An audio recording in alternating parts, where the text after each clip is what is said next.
Hello, class. I'm going to go through one more of these just so you can get an idea of what other people have done and what a decent and good review looks like. I'm sure yours is pretty good too. And here are some ways, I hope you learned some ways to make yours better. So let's take a look. It's double spaced, I like. The farewell is italicized, I like.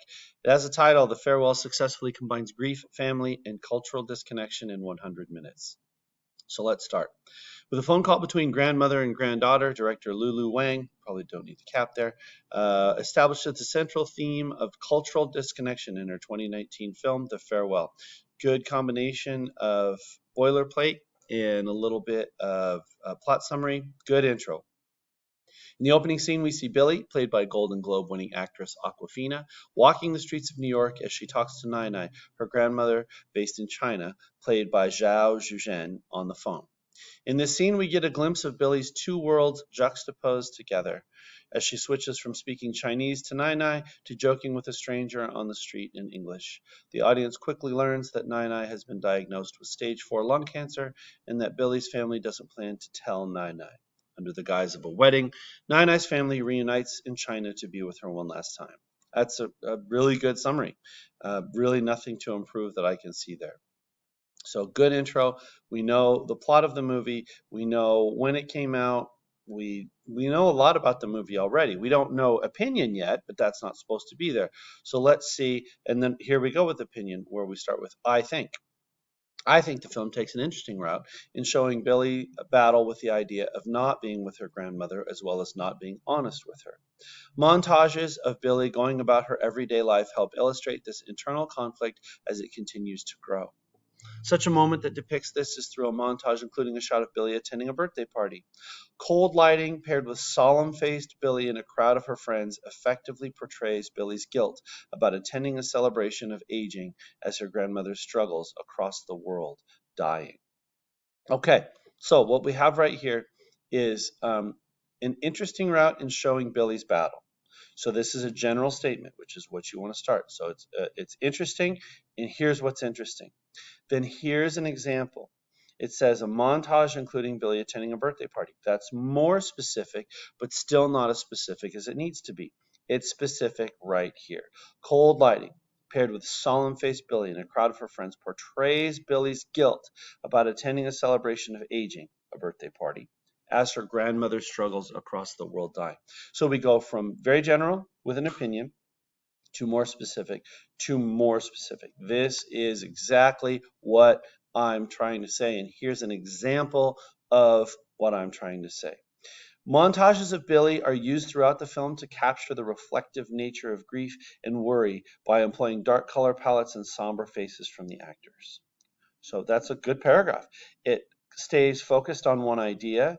Billy's battling the idea of not being with her grandmother and being honest with her. Here are a couple of examples. Here's how they do it with the color and the faces. So that is a nice tight paragraph with an example. The film also succeeds at showing Billy's struggle to fit in China, and in her family with camera angles. One shot that does this particularly well takes place after Billy has arrived in China. Her family is at the table eating dinner while Billy watches from the hall, and the point of view switches from observer to Billy.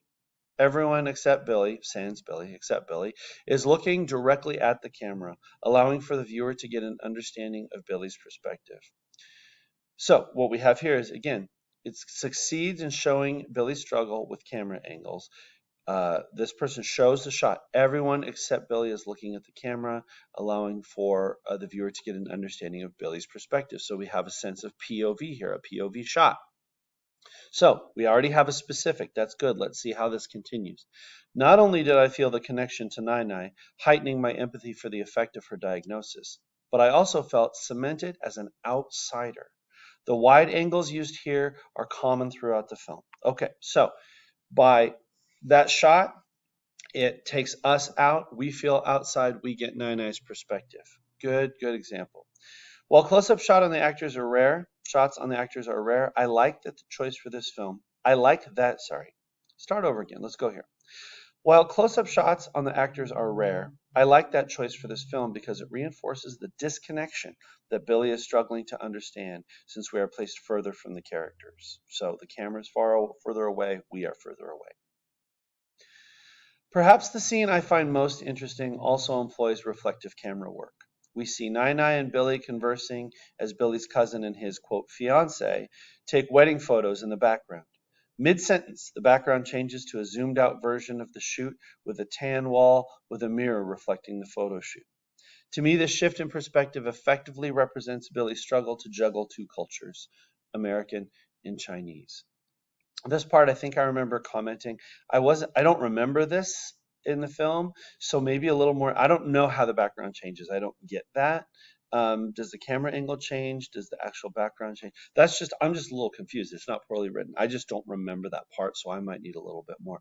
But I love that. So the background changes, which shows a shift in the background, which shows a shift in culture between American and Chinese.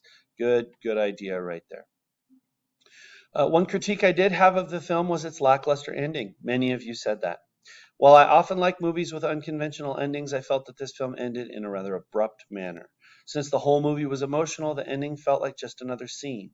I did like the content of the ending, however, I felt it was lacking a resolution. Now, any other time I might say, please be specific, but I don't want you to be too specific because this is a spoiler, so this did a good job.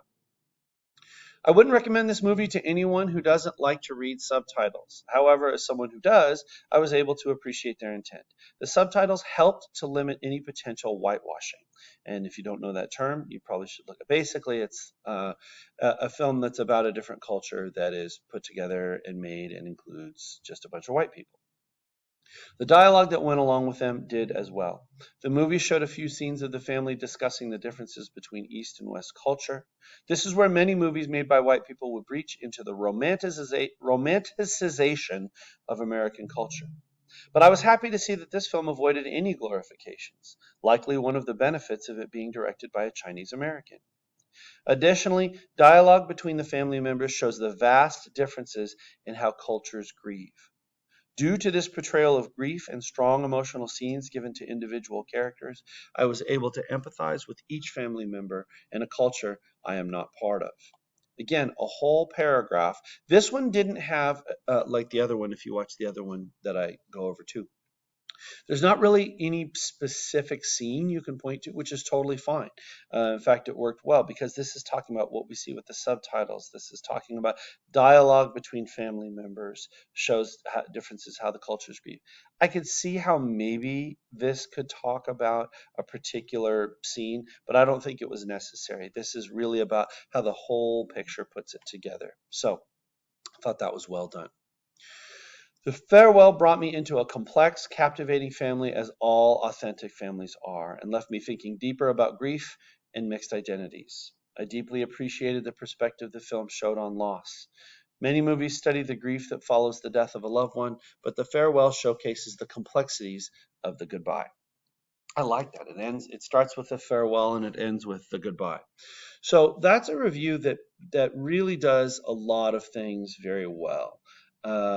I'm not, and some of you are saying I would never use the word juxtaposes because I'm not sure what that means or I'm not sure how I'd use it. That's fine. This person knew the language and knew how to use it and use some words that might not be typical in a high school essay. That's not what I'm looking for. I thought it was great, but that's also not something that you need to do well. What it did, again, like the other one that I did a video on, is it gave us some good introduction with some boilerplate and summary.